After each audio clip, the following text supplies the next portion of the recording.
Magandang araw po sa inyong lahat. Ako nga po pala si Princess May Rosero. Ako naman po si Jana Lay Hernandez. At ako naman po si Rhea Binesen. Welcome sa Sarap Sustansya ng Nestle Wellness Cook-Off. Kami po ang mga estudyante mula sa Bukal National Integrated School. Akala ko noon, kapag nakapagluto ka na ay ayos na. Pero nung natutunan ko sa Magisarap Sustansya na ang tamang pagluluto ay sobrang mahalaga. Ngayon, kahit simpleng pagkain, may confidence na akong magluto para sa aking pamilya. Talagang nakaka-inspire ang kusina eskwela sa mga aral ni Cook Marie Christine. Natutunan kong hindi lang basta masarap ang pagkain, kundi dapat ito din ay masustansya. Isang malaking pagbabago ang nakuha ko mula sa kusina eskwela. Dahil bilang isang estudyante, lagi ako nagmamadali at laging nabili sa fast food. Pero dahil kay Cook Marie Christine, natutunan ko magluto ng mga masusustansyang pagkain. Mula sa aming mga karanasan, makikita ang kahalagahan ng kusina eskwela sa pagbuo ng mga masusustansyang pagkain. Tara na't mag-enjoy sa masustansyang pagluluto! Welcome po dito sa Bukal National Integrated School, Sibol. Ngayon po ay kukuha tayo ng ating gagamitin na gulay at prutas sa ating harden. Tara na! Kukuha tayo ng isang buong papaya. Ngayon po, kukuha po tayo ng 5 kalamansi.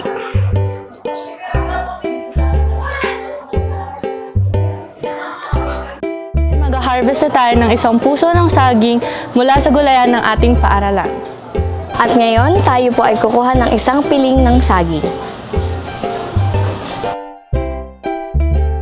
Ngayon po, ibibilad po natin ang nakuha nating malunggay sa ating garden.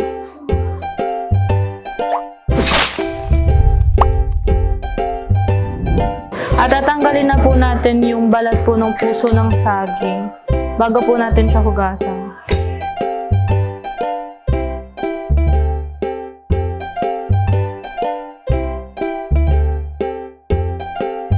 Hiwain na po natin yung puso ng saging sa maninipis at lalagyan po natin ng tubig po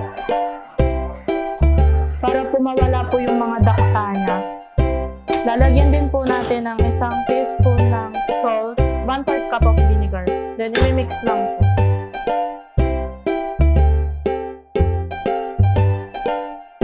At ngayon po, hihiwain po natin yung tokwa kasi po gagamitin din po natin siya mamaya pang topping sa sisig. Pag mainit na po yung mantika, ilalagay na po natin tong tokwa. Habang hinahalo po natin, kailangan po natin siyang hintayin mag-golden brown bago po natin kuhanin sa kawali. Pag mainit na po yung mantika, ilalagay na po natin yung sibuyas at bawang. Hintayin lang po natin na medyo mag-golden brown bago po natin ilagay yung 1/4 kilo ng ginis. Habang nagigisa po tayo, lalagyan po natin siya ng salt and pepper.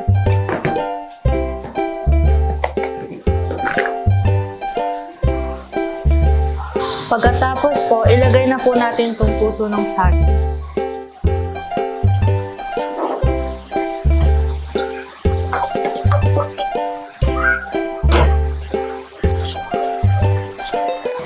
At syempre po, maglalagay din po tayo ng Maggi Sabor po.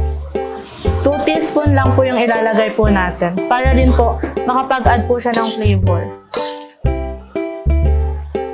Gaya din tayo ng papaya.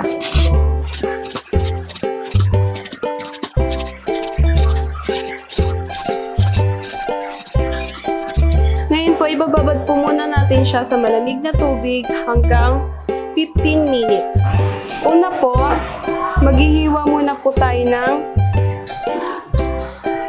kamatis at tatanggalin po natin ang buto. At ngayon po ay ilalagay na natin siya sa food processor. At mag-add din po tayo ng sili labuyo at ilalagay na din po natin ang oyster, lemon,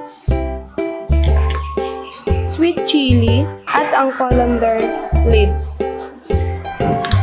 Ilagay na po natin ang binabad nating papaya at ilalagay na din po natin ang peas. At ibabanding all together po natin sila. Sisimulan po natin ng paggayat ng saging.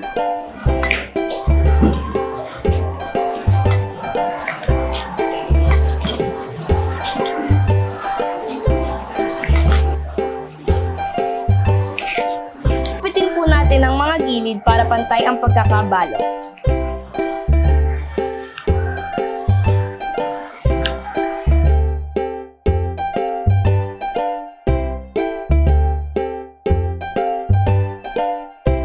Tutustahin po natin ang linga hanggang maging golden brown at magkaroon ng aroma. Lalagyan po natin ng linga ang ating mga torones. At para mas masarapin natin ang ating torones ay lalagyan natin ng Nestle Carnation Condensed Milk. Ipapan-dry po muna natin ang 8 tablespoon of malunggay leaves. Halu-haluin po natin hanggang sa maging kulay amber na po siya. Ngayon po ay gagawa na po tayo ng malunggay milk tea.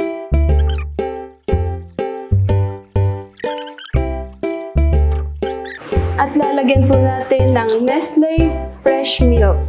At ready na po ang malunggay milk tea. Lagyan po natin ng green chili, ng okra, at saka po ng sili.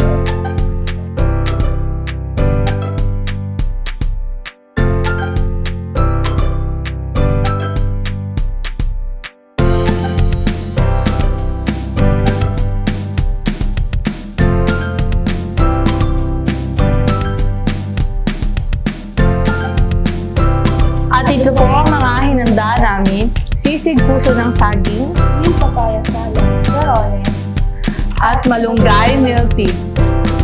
Tara na, kain na!